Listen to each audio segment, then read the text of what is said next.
Hello student, आप कैसे हो? आई होप यू बहुत अच्छे होंगे।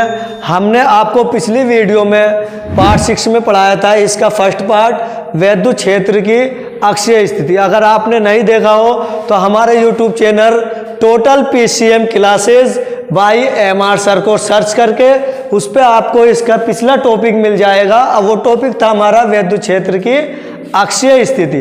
आज हमारा ये टॉपिक चलेगा वैद्युत क्षेत्र की निरक्षीय स्थिति।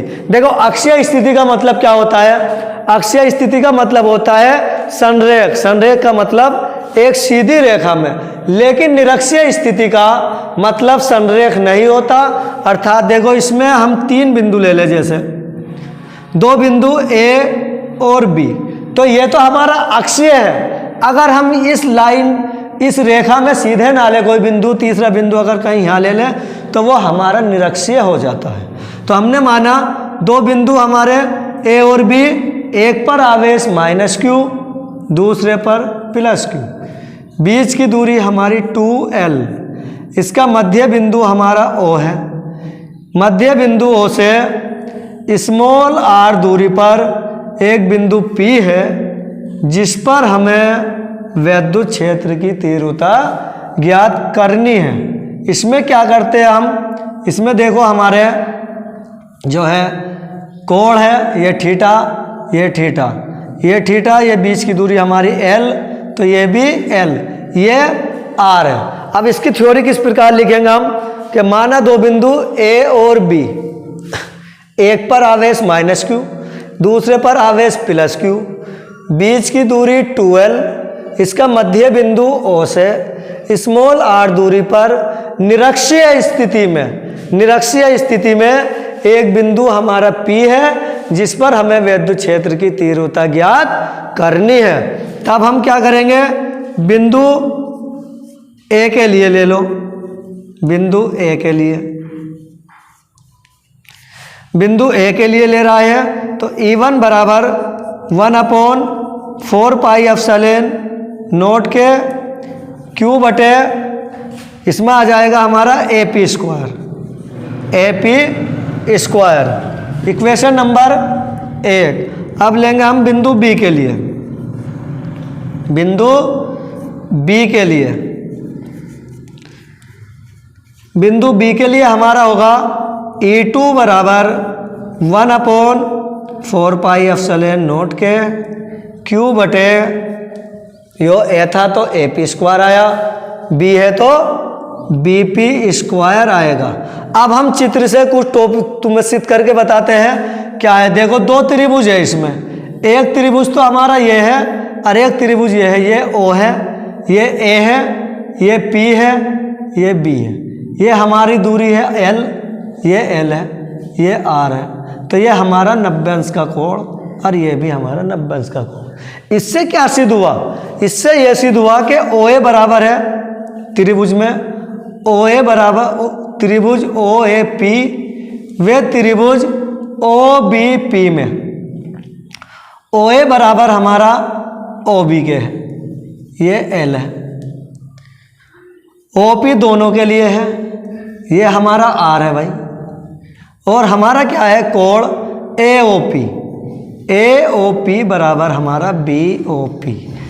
इससे क्या निष्कर्ष निकला? इससे यह निष्कर्ष निकला, ये भुजा इसके बराबर, ये इसके बराबर, तो AP बराबर होगी हमारी BP। AP भुजा किसके इक्वल होगी? BP के।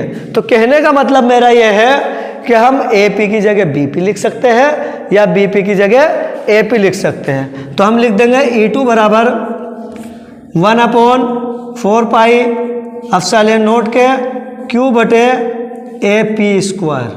Equation number 2। अब निकाल लो परिणामी तीव्रता।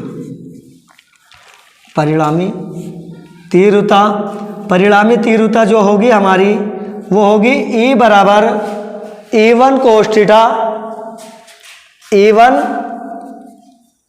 Cos theta plus E2 cos theta. इसमें क्या होगा? E बराबर, देखो E1 और E2 हमारी दोनों बिल्कुल बराबर है। देखो E1 की वैल्यू 1/4 पाई एप्सिलॉन नोट के Q बटे AP स्क्वायर, E2 की वैल्यू 1/4 पाई एप्सिलॉन नॉट के क्यू बटे AP स्क्वायर सेम है, तो हम क्या कर सकते हैं E1 कोस थीटा, E2 की जगह हम E1 लिख सकते हैं। क्यों? क्योंकि ये दोनों हमारे बराबर है, तो E1 2E1 cos theta 2। E1 की वैल्यू क्या है हमारी? E1 की वैल्यू है 1/4 पाई एप्सिलॉन नॉट के क्यू बटे AP स्क्वायर। अब कोस थीटा अगर हम नहीं जानते तो हमने एक फॉर्मूला पढ़ रखा है, लाल बटे काका। इसका मतलब ये होता है ये दोनों पार्ट हमारे साइन थीटा के आते हैं, ये दोनों पार्ट हमारे कोस थीटा के आते हैं, और ये दोनों पार्ट हमारे आते हैं टेन के। L का मतलब है लंब, A का मतलब है आधार, K का मतलब है कर्ण। तो इससे क्या निष्कर्ष निकला? इससे ये निष्कर्ष निकला कि कोस थीटा हमारा आधार बटे कर्ण है। तो अब हम इस चित्र से कोस थीटा निकाल लेंगे। कोस थीटा क्या होगा हमारा? आधार बटे कर्ण, या ये वाला ले लो या ये ले लो। आधार क्या है हमारा? OA, कर्ण क्या है हमारा? AP। तो OA की वैल्यू कितनी है भाई? L, और AP हमारा ऐसा का ऐसा ही। तो हम क्या करेंगे यहाँ पर, यहाँ लिख देंगे हम L बटे AP। तो ये हो जाएगा हमारा 1/4 पाई एप्सिलॉन नॉट के 2QL बटे AP की घात 3। अब AP की वैल्यू कैसे निकलेगी? हमने एक पाइथागोरस प्रमेय पढ़ी है, पाइथागोरस प्रमेय। पाइथागोरस प्रमेय में क्या होता है कि जो हमारा कर्ण है, अगर हम इस पार्ट को साफ कर दें तो ये हमारा P है, ये हमारी दूरी क्या है? R है, कर्ण हमारा ये है। तो इसे हम लिख सकते हैं AP की घात 2 बराबर कर्ण की घात 2 बराबर आधार की घात 2 प्लस लंब की घात 2। देखो आधार क्या है भाई हमारा? L स्क्वायर है, OP क्या है हमारा? R स्क्वायर है। तो यह आई हमारी AP की स्क्वायर की वैल्यू। अगर हमें AP की वैल्यू निकालनी है तो ये होगा R square plus L square की घात 1/2। या इसे हम रूट में भी लिख सकते हैं, लेकिन रूट में हम इसलिए नहीं लिख रहा है क्योंकि हमें AP की वैल्यू रखनी है। फिर हम क्या करेंगे, देखो ये हमारा मान आया था E बराबर 1/4 पाई एप्सिलॉन नॉट के 2QL बटे AP की घात 3। तो इसमें क्या होगा, देखो E बराबर ये 2QL है, हमने पिछले टॉपिक में भी पढ़ा था कि P बराबर हमारा होता है 2QL। तो ये हो जाएगा 1/4 पाई एप्सिलॉन नॉट के भाई 2QL है, 2QL की वैल्यू आ जाएगी P। फिर हमारा AP की वैल्यू है हमारी R square plus L square की घात 1/2। तो हम इसमें लिख सकते हैं R square plus L square की पावर 1/2 की घात 3। तो हम क्या करेंगे, हमने तुम्हें बताया निरक्षीय स्थिति में कि क्या होता है, R बहुत बड़ा है L से।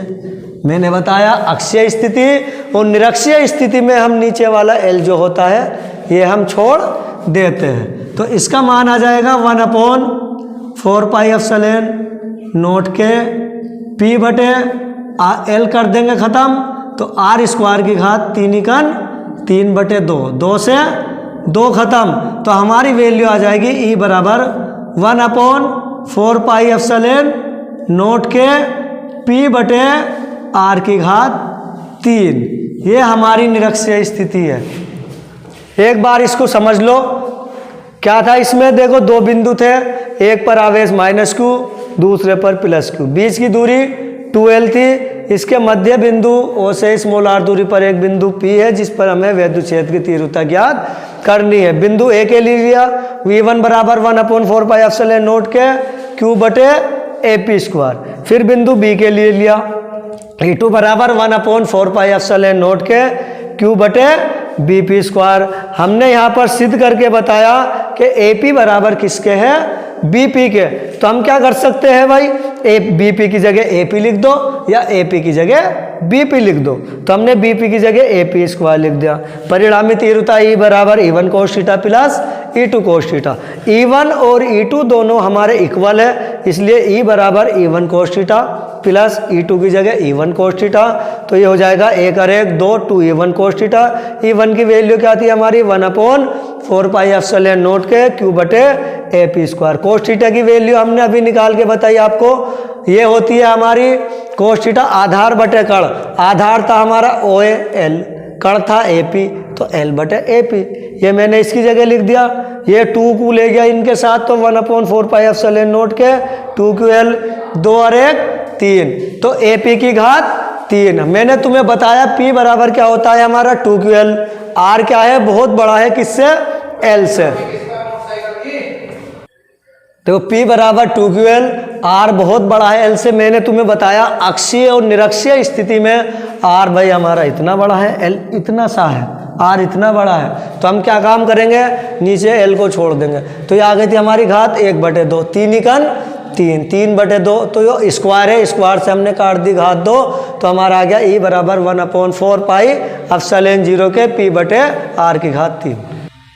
आपको हमारी क्लास कैसी लगी? अगर आपको इस क्लास में हमारी कोई डाउट है तो आप हमें कमेंट्स करके पूछ सकते हैं। और ये हमारा था विद्युत क्षेत्र की निरक्षीय स्थिति। हमारा जो चैनल का नाम है वो चैनल है total PCM classes by MR sir. और आपको अगर हमारी वीडियो अच्छी लगी हो तो लाइक शेयर करें और अपने दोस्तों को भी इसको लाइक और शेयर कराएं।